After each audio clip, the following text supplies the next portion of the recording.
본문은 여호와를 섬기도록 이스라엘을 내보내라라고 모세와 아론이 바로에게 가서 요청을 했지만 바로가 이를 거절했을 뿐만 아니라 이스라엘 백성들에게 중한 노동으로 학대를 더욱 심하게 하게 되었습니다. 그래서 이스라엘 사람들이 모세와 아론을 향해서 특별히 모세에게 더 집중되어지는데 원망하게 되었습니다.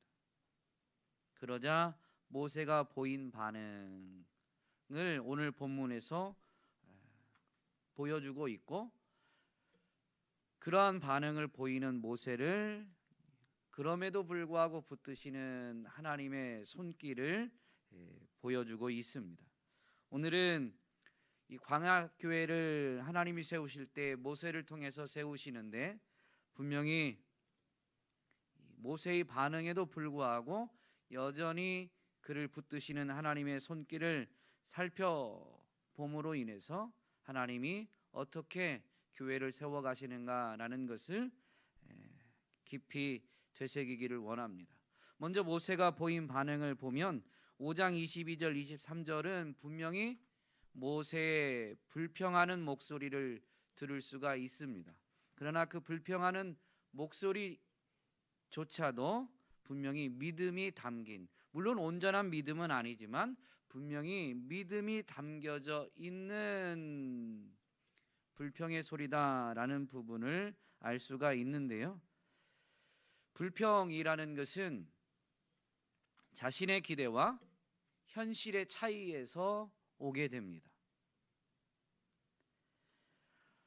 지금 모세가 불평하고 있는데 그 불평하는 소리는 모세가 기대한 것과 지금 일어난 실제적인 현실에 이루어진 일과의 갭 차이 때문에 불평하는 소리가 나오게 된 것이지만, 이 불평하는 소리를 지금 어디에 와서 하느냐라는 부분은 매우 중요한데요, 그것이 바로 믿음이다라고 할 수 있습니다.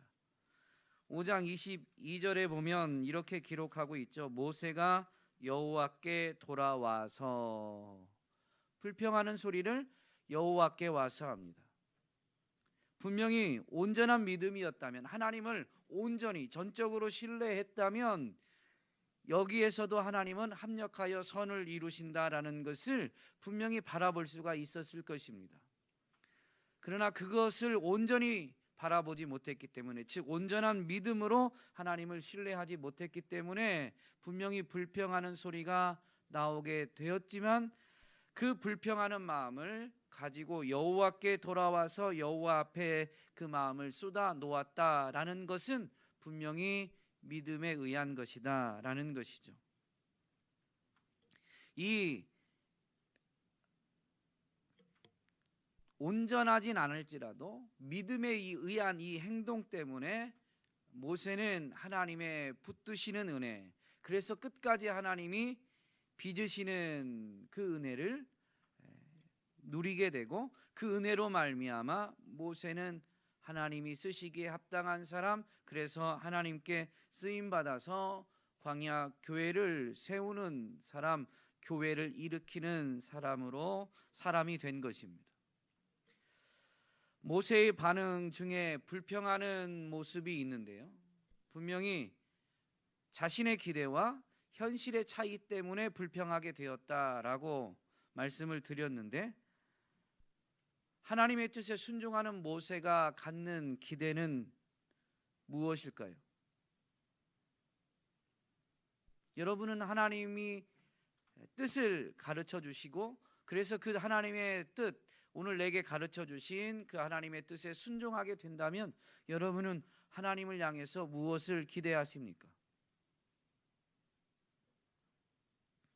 불평하는 소리에 모세의 기대가 담겨져 있는데, 어찌하여 라는 이 표현이 그렇습니다. 기대한 것과 다르다라는 것이죠. 이 백성이 학대를 당하게 하셨습니까? 즉 모세는 이스라엘 백성이 학대받는 것을 기대하지 않았습니다. 학대받는 데에서 하나님이 건져주실 것을 기대했지, 지금 하나님의 명령에 순종해서 이스라엘 백성에게 나아가고 있는 그 모세가 더 이스라엘 백성이 학대받을 것을 기대하지 않았습니다. 이스라엘 백성을 하나님이 구원해 주실 것을 기대했는데 실제는 현실은 자신의 기대와는 정반대가 되었다라는 것이죠. 그런데 사실 이 부분에서 우리가 간과해서는 안 되는 것이 그건 모세가 가진 기대이지 하나님이 그렇게 말씀하시지 않으셨습니다. 물론 하나님은 구원을 말씀해 주셨지만 그러나 구원이 이루어지기 전에는 바로의 마음은 강팍해지고 바로는 모세의 요청을 거절할 것을 말씀해 주셨는데 이것을 두 번이나 예고해 주셨습니다. 출애굽기 3장 19절 20절 말씀에 보면 이렇게 되어 있습니다. 내가 아노니 강한 손으로 치기 전에는 애굽 왕이 너희가 가도록 허락하지 아니하다가 내가 내 손을 들어 애굽 중에 여러 가지 이적으로 그 나라를 친 후에야 그가 너희를 보내리라.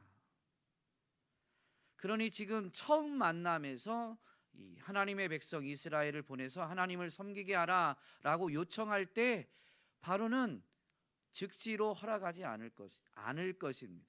하나님이 이적으로 능력으로 애굽을 친 다음에야 바로는 이스라엘 백성을 내보낼 것이다 라는 것이죠. 이미 하나님이 예고해 주셨는데도 불구하고 모세는 다른 기대를 갖고 있었던 것이죠. 4장 21절에도 보면 한 번 더 바로가 이스라엘 백성을 내보내지 않을 것을 예고하시는데요. 이렇게 기록되어져 있죠. 여호와께서 모세에게 이르시되 내가 애굽으로 돌아가거든 내가 내 손에 준 이적을 바로 앞에서 다 행하라. 그러나 내가 그의 마음을 완악하게 한즉 그가 백성을 보내주지 아니하리라. 이제 하나님의 부르심에 순종하기로 결단해서 미디안 광야로 가서 애굽으로 가고자 하는 이 모세에게 한 번 더 바로가 이스라엘 백성을 순순히 내어주지 않을 것을 예고하셨습니다. 하나님의 이런 두 번이나 반복되어진 예고가 있는데도 불구하고 모세는 왜 하나님이 구원해 주실 것을 기대하게 되었을까요? 물론 결과적으로는 하나님이 구원해 주실 거예요. 애굽에서 건져내실 것이지만 지금 바로에게 처음 가서 하나님의 백성을 내보내 주십시오라는 그 요청의 첫 번째 요청에 바로가 순순히 허락하고 이스라엘 백성들의 구원을 받게 될 출애굽을 하게 될 것은 아닙니다. 그런데 모세는 왜 이런 기대를 가지게 되었을까요? 언제 이런 기대를 가지게 되었을까요? 4장 29절에서 31절에 있는 하나님 말씀에 순종하면서 이제 바로에게 가기 전에 이스라엘 백성들에게 갔을 때 이스라엘 백성들이 보여준 반응을 통해서 이런 기대를 가지게 되었다라고 생각됩니다. 성경에는 모세가 정확히 무엇 때문에 이런 기대를 가지게 되었다라는 것은 없지만 4장 21절 이후 이야기 중에 모세가 이런 기대를 가질 만한 사건은 4장 29절로 31절에 기록되어진 사건밖에 없어요. 이렇게 이스라엘 백성들이 반응을 보이게 되죠. 모세와 아론이 가서 이스라엘 자손의 모든 장로를 모으고 아론이 여호와께서 모세에게 이르신 모든 말씀을 전하고 그 백성 앞에서 이적을 행하니 백성이 믿으며 여호와께서 이스라엘 자손을 찾으시고 그들의 고난을 살피셨다 함을 듣고 머리 숙여 경배하였더라.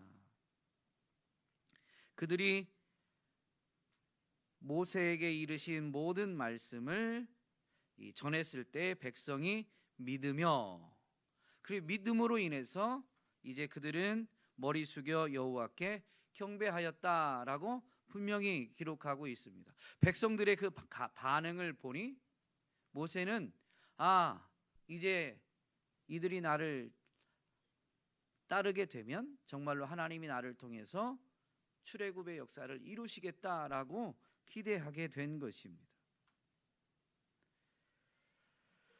이러한 기대로 나아갔는데 5장 앞부분에서 보면 분명히 바로가 거절하게 되죠. 거절만 했을 뿐만 아니라 더욱 노동을 심하게 해서 이스라엘 백성을 억압하게 됩니다. 그들에게 주어진 이 벽돌 만들어내야 되는 양이 있는데, 전에는 볏짚을 제공하고 벽돌을 생산해야 될 양을 정해 놓았는데 이제 모세가 방문한 이후에는 볏짚도 제공하지 않고 만들어내야 되는 벽돌의 수량도 줄여주지 않았습니다. 그러니 이 업무량이, 일이 감당해야 될 일이 이 볏짚을 직접 수집해야 되는 이 일이 더 늘어나게 된 것이죠. 그래서 훨씬 더 이 고생스럽게 일을 해야만 했고, 그 고통 때문에 이제 모세의 말을 믿고 하나님께 경배했던 그들이 이제 모세를 향해서 원망하게 된 것입니다. 그리고 모세는 그 백성들의 원망 때문에 이제 하나님을 향해서 불평하게 된 것이죠. 믿음의 사람에게 나타나는 이 불평은 온전한 믿음과 현재의 믿음의 차이로 인해서 생겨나게 됩니다.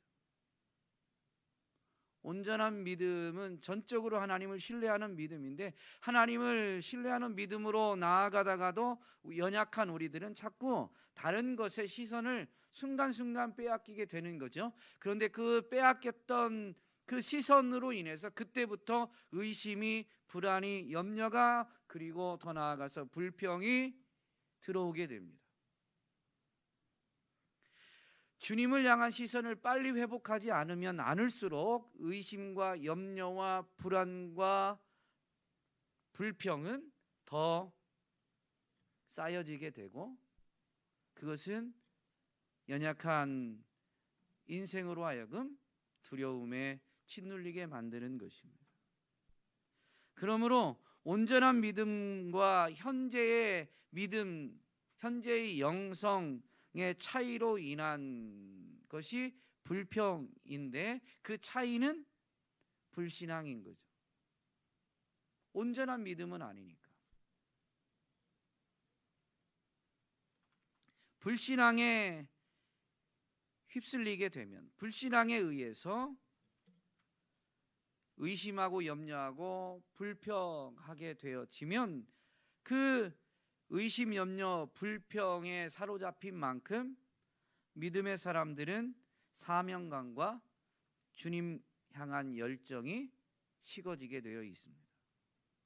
오늘 본문에도 보면 그 하나님 앞에 불평함에도 불구하고 하나님이 모세를 붙드시는 이 장면이 나오죠. 다시 말씀해 주시는 거예요. 어떤 이적을 더 보여주시는 것이 아니라 믿음이 흔들리는 자들을 하나님이 포기치 않으시는 증거가 있는데, 그건 뭐냐면 말씀을 주시는 것입니다. 약속의 말씀을 되새겨 주시는 거예요.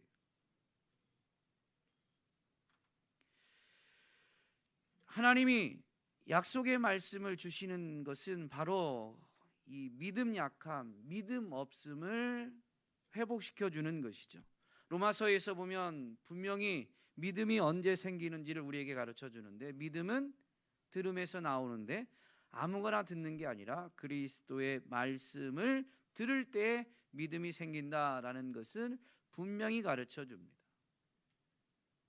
하나님의 말씀, 그리스도의 말씀을 들을 때 그 말씀을 듣는 데에서 믿음이 생긴다라는 것이죠. 예수님이 사역하실 때에도 하나님의 나라에 대한 복음을 선포하시고 가르치시는데, 어떤 이들은 표적만 구하게 되죠.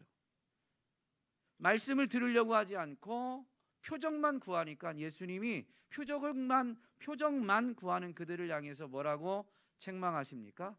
악하고 음란한 세대가 표적만 구한다라고 분명히 책망하시죠.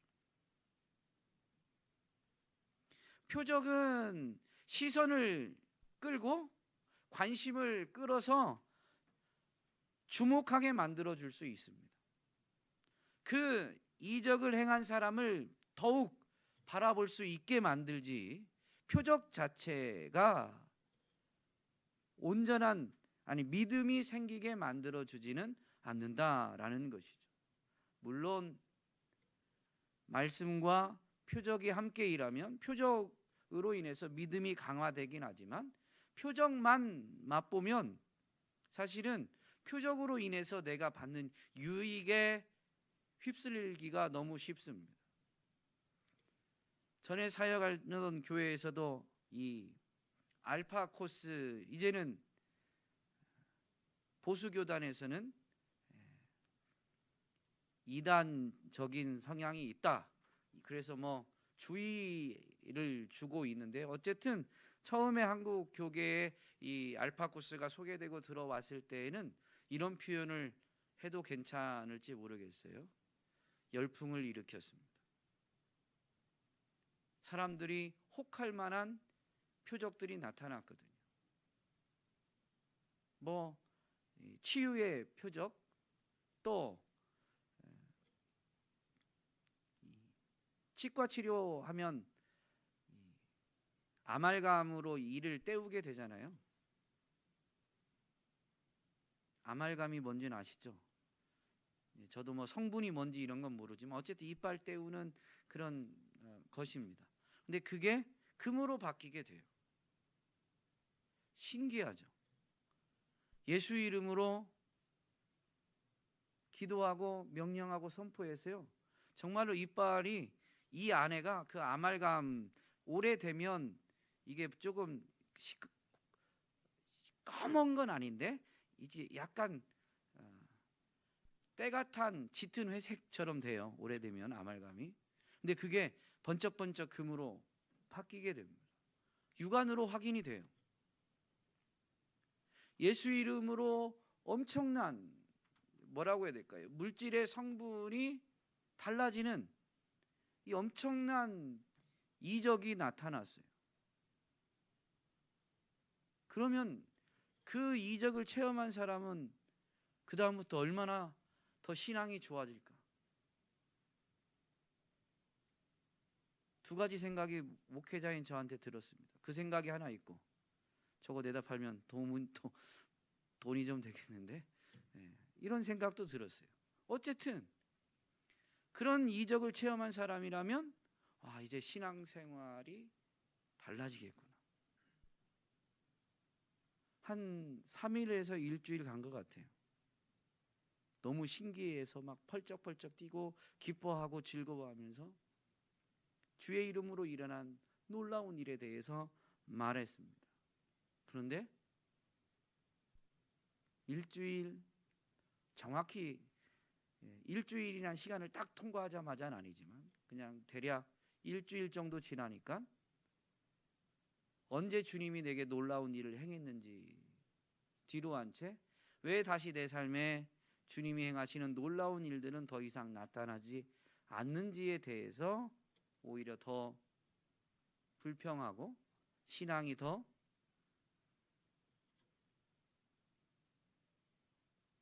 표현을 어떻게 해야 될까요? 제가 뭐 판단하긴 그렇지만 어쨌든 외형적으로 보면 신앙에 열심을 내기보다는 신앙에 더 나태해지는, 신앙 생활이 나태해지는 것을 보게 되었습니다. 좋아진 사람은 본 적이 없습니다. 신기하죠? 그런데요, 정말로 신앙의 자세가 너무 귀하고 삶이 너무 힘들어서 정말로 목회자도 안타까워서 기도가 저절로 됩니다. 하나님, 그분의 기도 정말로 인내하며 주님만 바라보는 그 신실함, 그래서 포기하지 않고 간구하는 그 기도, 이제 응답해 주세요. 이제 응답해 주세요. 그런 기도가 되는 분들이 있어요. 근데 그런 분들도 지칠 때가 있는데 그런 분들이 다시 힘을 얻고 열심을 회복하게 되면 목회자 입장에서는 기도가 응답됐나 보다 이런 생각이 들어서 물어보게 됩니다. 그러면 기도가 응답된 경우도 있지만 구한 대로 응답은 되지 않고 하나님이 제 마음 아신대요. 더 인내하래요. 와, 하나님 해도 너무하시지. 그런데 그게 하나님의 말씀, 하나님이 하시는 말씀을 듣게 되면요, 식었던 열정이 살아나게 되는 거예요. 지쳤던 그 주님을 신뢰하는 마음이 회복되어져서 어쩌면 전보다 더 어려워졌는데도 더 기뻐하면서 참 하나님 뭐라고 표현해야 될까요? 해도 너무하시지 이런 말이 나올 만큼 다른 사람이 육신적으로 볼 때는 하나님 해도 너무하시지 라는 생각이 들 정도인데도 불구하고 그분은 더욱 기뻐하고 즐거워하면서 주님의 몸된 교회를 사람의 눈으로 보이는 것만 보기 때문에 그렇습니다. 삶의 자리에서는 더 신실하게 생활하셨을 것으로 분명히 믿습니다. 그런데 교회에 더 헌신합니다. 자기도 속된 말로 먹고 살기 굉장히 어려운데 목회자들을 그렇게 섬깁니다. 목회자를 섬겼기 때문에가 드리는 말씀이 아니에요.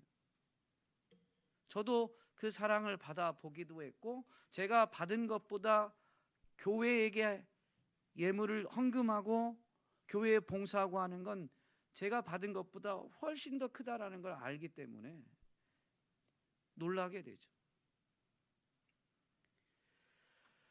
모세는 믿음이 있긴 했지만 그러나 펼쳐진 즉 이스라엘 백성들 바로가 보인 반응들 때문에 모세는 지금 불평이 싹트게 되었습니다. 하나님 앞에 오긴 했지만 그래도 모세는 불평에 사로잡히게 되었는데 하나님은 그런 모세, 하나님께로 나온 하나님을 찾는 그 모세를 붙들어 주셔서 말씀해 주시는 것이죠. 오늘 6장에 있는 말씀을 요약하면 하나님은 여호와 하나님 아브라함과 이삭과 야곱에게 약속하셨고 사실 그들에게는 약속을 이루셨으며 여전히 그 약속을 이루실 것을 아시고 계신 하나님이심을 말씀해 주십니다. 그러므로 모세가 들을 때에는 이렇게 들리게 되는 거죠. 여호와 하나님은 아브라함과 이삭과 야곱에게 약속을 지키셨던 것처럼 그의 후손들에게도 그 약속을 그리고 오늘 그 약속을 내게 주시니 내게 주시는 약속을 지키시는 분이시다라고 지금 말씀해 주시는 거예요. 약속이 이루어질 기미가 보이진 않죠. 사람들은 모세의 말에 귀를 기울이지 않고 바로도 모세에게 협조할 기미조차 없으니까 환경은 전혀 다르지만 오늘 이야기의 결론 13절에서는 뭐라고 말하냐면 여호와께서 모세와 아론에게 말씀하사 그들로 이스라엘 자손과 애굽 왕 바로에게 명령을 전하고 그럼에도 불구하고 긍정적인 반응이 보이지 않았고 보일 기미조차 없어도 하나님이 다시 약속의 말씀을 되새기게 해 주셔서 그럼에도 불구하고 다시 그들에게 가서 하나님이 주신 명령을 전하게 했다라는 것입니다.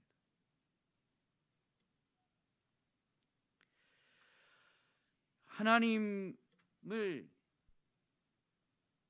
바로와 이스라엘 백성들이 거절하는 그리고 더군다나 불평하고 원망하는 것이 자기에게 집중되어지는 이 난감한 상황, 어려운 상황을 통해서 하나님의 약속을 더욱 붙들게 만들어 주셨다라는 것입니다.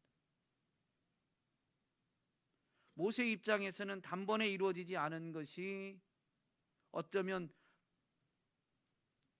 어려움이고 고난이고, 그래서 불평이 쏟아져 나올 수밖에 없는 것일 수 있지만, 그러나 그럼에도 불구하고 하나님 앞에 나왔더니 그 불평하는 소리를 이제 잠잠하게 하시면서 도리어 약속의 말씀을 되새기게 해 주셔서 하나님을 더욱 신뢰해야 됨을, 하나님의 약속을 더욱 붙들어야 됨을 배우게 만들어 주셨고, 그래서 결국엔 하나님의 명령에 순종하여 하나님의 뜻을 이루는 하나님의 사람으로 빚으시고 사용하신다라는 것이죠. 그래서 여러분, 믿음의 사람들에게 어려움을 겪는 것, 즉 고난당한 것은 유익입니다. 시편 기자가 고백하는 것처럼 고난당한 것이 내게 유익이라. 왜냐하면 이로 말미암아 내가 주의 율례들을, 주의 법을, 주의 말씀을, 주의 약속을 배우게 되기 때문입니다. 사실 고난 자체가 유익이 아니라 고난을 통해서 하나님을 바라보고, 그래서 하나님의 말씀을 다시 되새기고 그 말씀을 붙들 때 그 약속이, 그 말씀이 진실로 그러하다라는 것을 배우게 되기 때문에 고난이 유익한 것입니다. 이것을, 이 부분을 잘 생각해 보면 말씀을 배울 때에는 고난조차도 유익하다라고 바꾸어서 표현할 수가 있는 것이죠. 고난은 우리를 낮아지게 만듭니다. 겸손하게 만들죠. 우리를 가난하게 만듭니다. 그 겸손함, 그 가난함 때문에 하나님께 나아가고, 하나님께 나아갔을 때 물론 여전히 의문, 의심, 불평이 우리 안에 싹 터서 하나님 앞에 솔직하게 진실되게 그것을 쏟아 놓게 될지라도 겸손한 마음, 가난한 마음으로 하나님 앞에 나아가게 되면 하나님이 그런 우리의 연약함을 저버리지 않으시고 우리의 연약함을 도리어 붙잡아 주시며 우리의 가난한 그 목마른 심령에 하나님의 말씀, 하나님의 약속을 다시 되새겨 주셔서 우리로 하여금 하나님의 말씀이 진리임을 정말로 체험하게 만들어 주시죠. 이러한 것이 그 하나님의 약속을 붙든 사람들로 하여금 사명감과 주님 향한 신뢰를 회복하게 만들어 주는 것입니다. 이 세상은 바로와 같은 사람들로 가득하죠. 하나님의 누구냐? 여호와가 누구기에 그러해야 되느냐라고 조롱하고 비난하며 하나님의 뜻대로 살려는 이들을 오히려 핍박하는 사람들로 가득합니다.